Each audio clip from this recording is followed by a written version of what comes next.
গুরুত্বপূর্ণ যে বিষয়টি,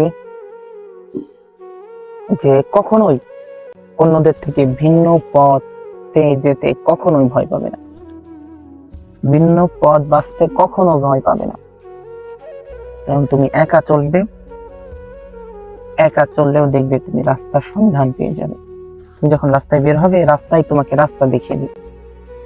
তুমি মানুষের অপেক্ষায় থাকলে জীবনে কিছু করতে পারবে।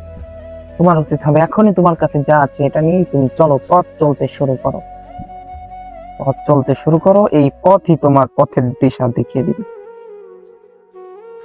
কখনো এরকম ভয় পাওয়া যাবে না যে আরে আমি একা একা চলতে পারবো বা যাইতে পারবো কিনা, এটা ভাবা যাবে না। তোমার উচিত হবে তুমি যে অবস্থাতে আছো ওইভাবেই তুমি চলতে শুরু করো।